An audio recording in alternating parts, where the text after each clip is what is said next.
જય માતાજી મિત્રો, તો આજે છે રવિવારનો દિવસ અને અમે આવી ગયા છીએ ખેતરમાં ગોગા મહારાજના મંદિર. તો મિત્રો આ છે અમારે ગોગા મહારાજ અને સતી માતાનું મંદિર. તો આપણે તમને દર્શન પણ કરાવી દઈએ ગોગા મહારાજ અને સતી માતાના.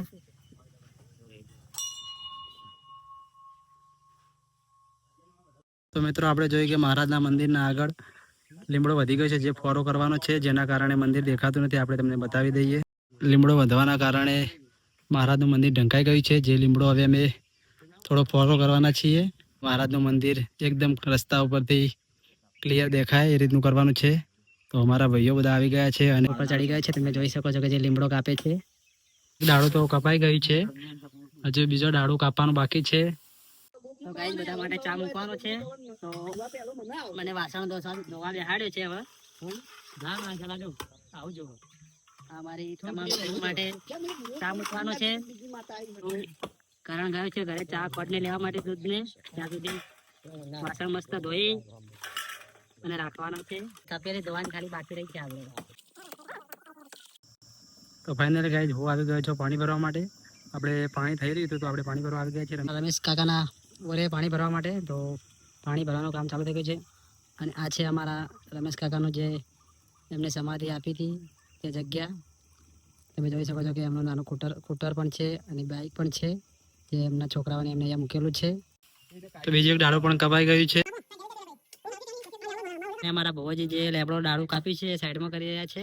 માતાજીની દયાથી આજે એક નવી એક્ટિવા આવી ગઈ છે અહીંયા. આ મારો કાકો છે.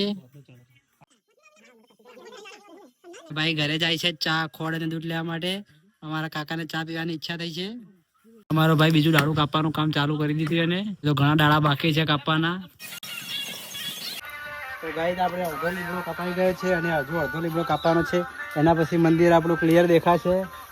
હજુ જે આ ભાગ છે કાપવાનું બાકી છે, કપાઈ જશે. એના પછી અમારું મંદિર એકદમ ક્લિયર દેખાઈ જશે. તો ફાઇનલી ગાઈસ જે મોટું ડાળું તે કપાઈ ગયું છે. ડાળું હતું એ કપાઈ ગયું છે, જેના કારણે મંદિર એકદમ ખુલ્લું થઈ ગયું. ગાઈસ અમારો ભાઈ આવી ગયો છે ચા અને ખોડ ચા અને દૂધ લઈને. તો આપણે તમને બતાવી ચા અને દૂધ લઈને. ખોડ ચા દૂધ અને સાથે પાપડી પણ આવી ગઈ છે નાસ્તો કરવા માટે.